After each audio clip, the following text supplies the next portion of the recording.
12 miles off the coast of Arbroath, Scotland, there is a reef that disappears. At low water, you can stand on it, walk it, work on it. At high water, the sea closes over the same ground to a depth of as much as about 16 feet, and the reef simply isn't there anymore. No different from the open North Sea around it. Today, a stone tower stands on that reef. It rises 115 feet, 42 feet across at its base, and 15 at the top, and its lowest 30 feet are not a foundation set into rock so much as solid masonry in their own right. Stone laid directly on stone, with half of that solid mass sitting below the line the sea reaches at its highest. The tower has stood since 1810. It is called Bell Rock Lighthouse, and before it raises anything else, it raises one plain practical problem. How do you build something permanent on ground that isn't there most of the time? That 16-foot figure is the reef's own operating authority's number, not a laboratory measurement, and a separate engineering history of the project gives a slightly lower depth for the same high tide. The two accounts do not quite agree on the exact number of feet. They agree completely on the point that matters. At high water, there was no reef left to see, let alone stand on.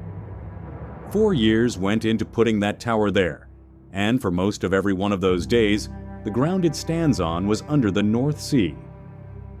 Those 4 years are the story here. The people who worked them are documented, by name, by trade, by the count of who sailed out on which day.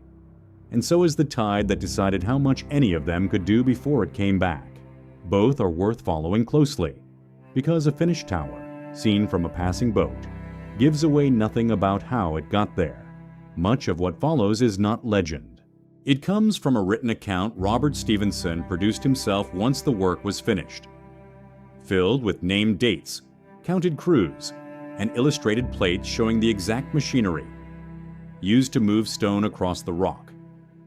Alongside it survived the original plans, a drawing of the method used to raise each stone into position, and a period image of the rock in a storm. That kind of record can be checked against itself. It can be read closely enough to know what it does and does not prove, which is a different thing from a story passed down and polished, until nobody can trace where any single detail came from. When work began in 1807, there was no shore to build from.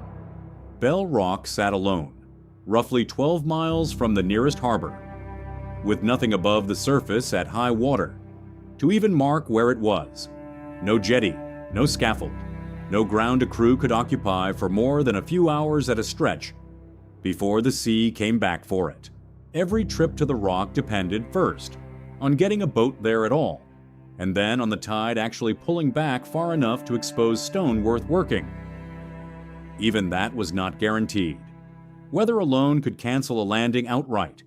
A fresh wind or a running swell could hold a boat off the rock, while an entire low-water window opened and closed with nobody able to set foot on it.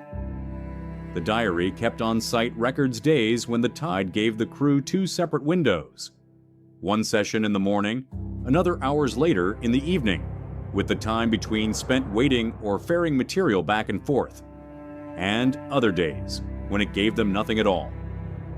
A lost tide was not a delay to make up later. It was simply gone, and the next one might be lost to weather as well, with no guarantee of when a clean chance at the stone would come again. Before any stone could be cut for that tower, the project had a decision to make that had nothing to do with tides at all.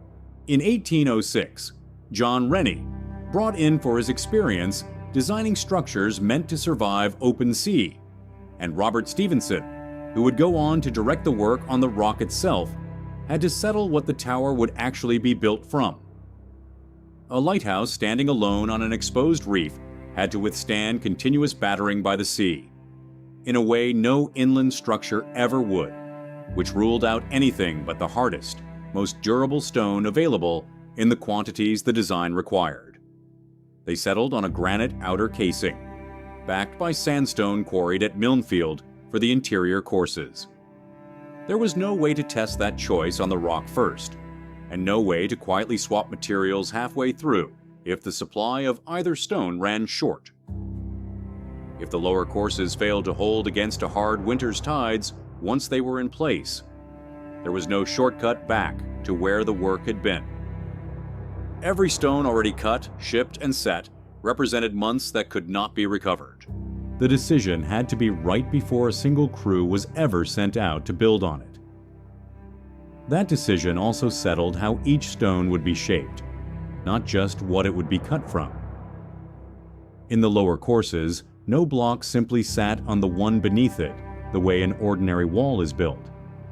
Each stone was cut so that it interlocked with its neighbors on every side. A joint scored at an angle into the stone itself, so that no single block could shift, tilt, or lift free, without every stone locked against it also failing at once. It was a technique made necessary by exactly the conditions of the site. At high water, waves could reach those lower courses directly, and ordinary stacked masonry gives a sea like that something to work loose. Dovetailed stone does not. With the material and the joinery decided, the actual problem remained unsolved. How to turn a few borrowed hours at a time, on a surface that kept disappearing under the sea, into 4 continuous years of stone construction.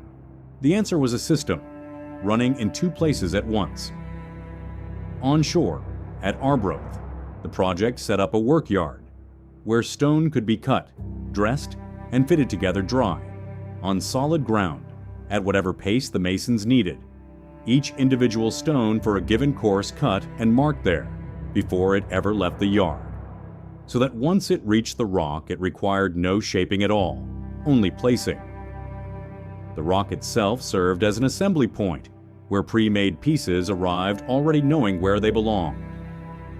At sea, a floating light and a tender vessel stood in for a harbor that did not exist, giving the crew somewhere to live and work from between landings, so the whole operation did not have to sail back to the mainland between tides.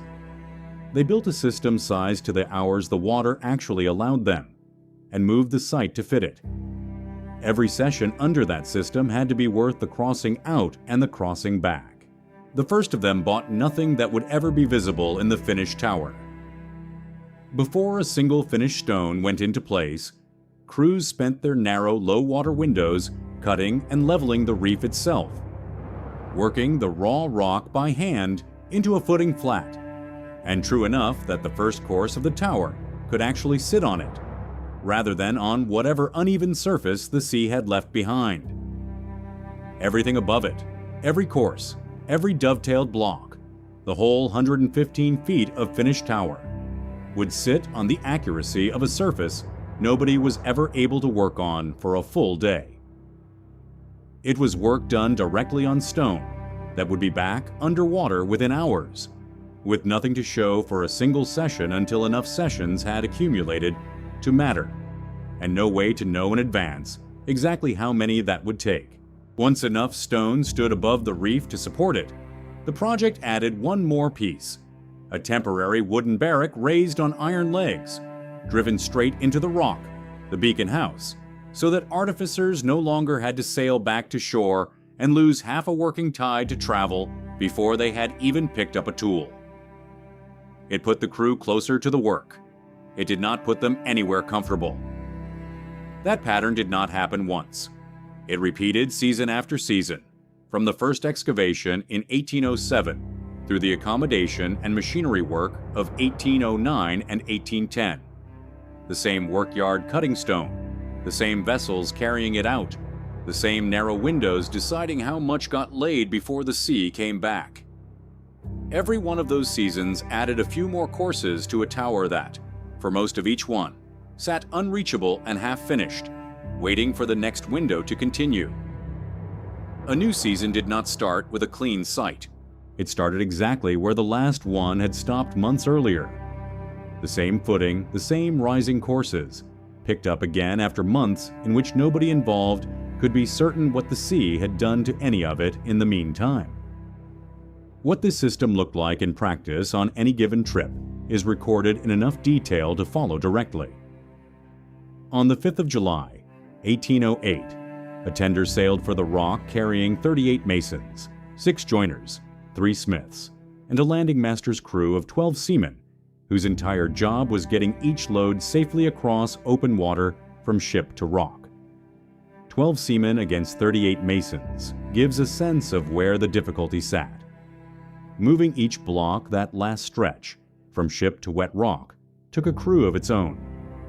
The stone they carried had already been cut and marked at the Arbroath yard, ready to be set without adjustment once it arrived. At the Rock, the crew moved each block along temporary railways laid directly onto the rising structure, lifted it into position with cranes built for exactly that purpose, and locked it there with oak tree nails and wedges driven into sockets cut in advance. All of it depended on everything being ready before the tide gave them the chance to use it.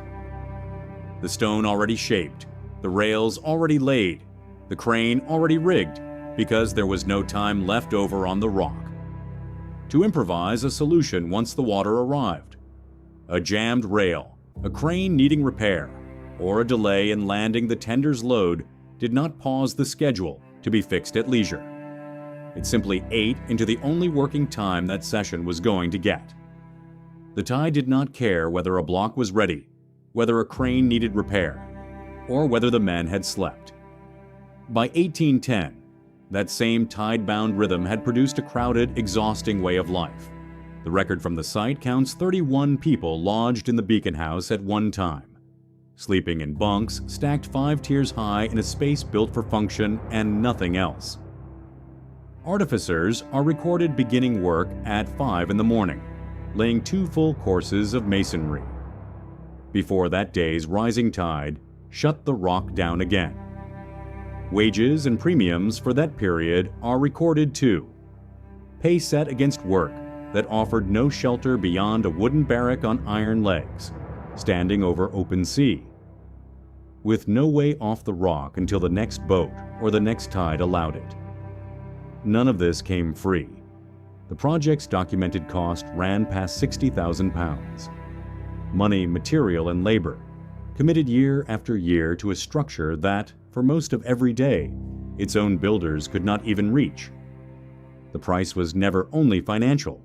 It was also every one of those 5 o'clock mornings, spent by people who could not simply leave when the work was hard, because leaving meant a boat, and a boat meant waiting on the same sea that had set the whole schedule in the first place.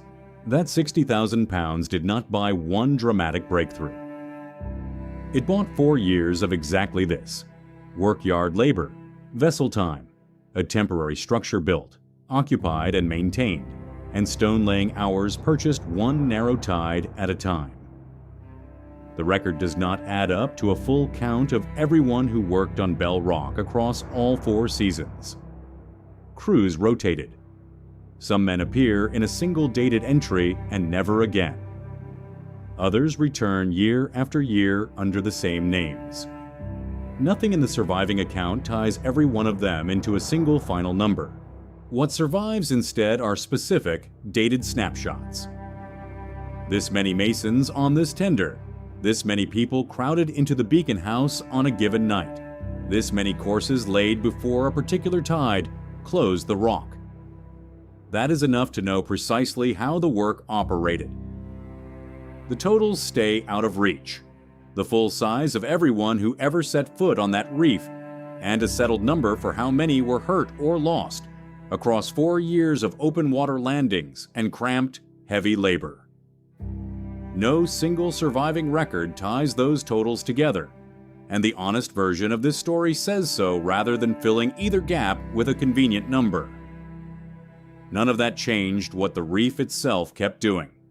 High water still came back, and it still took the entire visible worksite with it. The railways, the half-finished courses, the men, all of it retreating to the tender or the crowded beacon house until the sea pulled back again and let them return. What changed, course by course, year after year, was not the tide. It was what the tide found waiting for it when it came back. The lowest 30 feet of the finished tower are solid stone, block dovetailed into block, built specifically so that half of that mass sits below the line the sea reaches at its highest, in the exact ground the sea used to own outright, every single time the water rose. Nobody in this story defeated that water. The crew never once worked from a dry, continuous site, not in 1807 and not in 1810. What they had instead was a few hours at a time, taken again and again, by people whose names and trades the record still keeps. Peter Logan, responsible for the masonry. Francis Watt, responsible for the beacon house, the railways, and the machinery. Captain Wilson, responsible for landing the stone safely from ship to rock. Even the design itself carries two names, rather than one. A fact later disputed by Stephenson's own descendants, who pressed the claim that he alone had conceived the tower. A dispute historians have never fully closed, because both men's roles are documented and neither erases the other. What actually holds the tower up is not a single insight. It is every one of those borrowed hours, spent by named people doing specific jobs, finally standing in the same place at once, locked together the same way the stones themselves are locked, each one dependent on its neighbors, none of them sufficient alone. The last stone of the building itself was set in September of 1810. The light was not shown for the first time until the 1st of February the following year, once the lantern and its apparatus were fitted and ready. A gap worth keeping straight, because the tower and the working light are not quite the same finish line. Bell Rock has not needed a crew standing inside it for a long time now. It was demanded in October of 1988, and today, the Northern Lighthouse Board operates it unattended, monitored remotely from Edinburgh, its light still flashing white across the same stretch of water it was built to warn. The plans, the drawings, and Stephenson's own written account of how it was done are still there to check, the same way the tower itself is still there to see. The tide has not changed in the 2 centuries since. It still rises over Bell Rock every day, still covers the exact ground that was once the only ground anyone had to work with. It just doesn't find anything there left to take.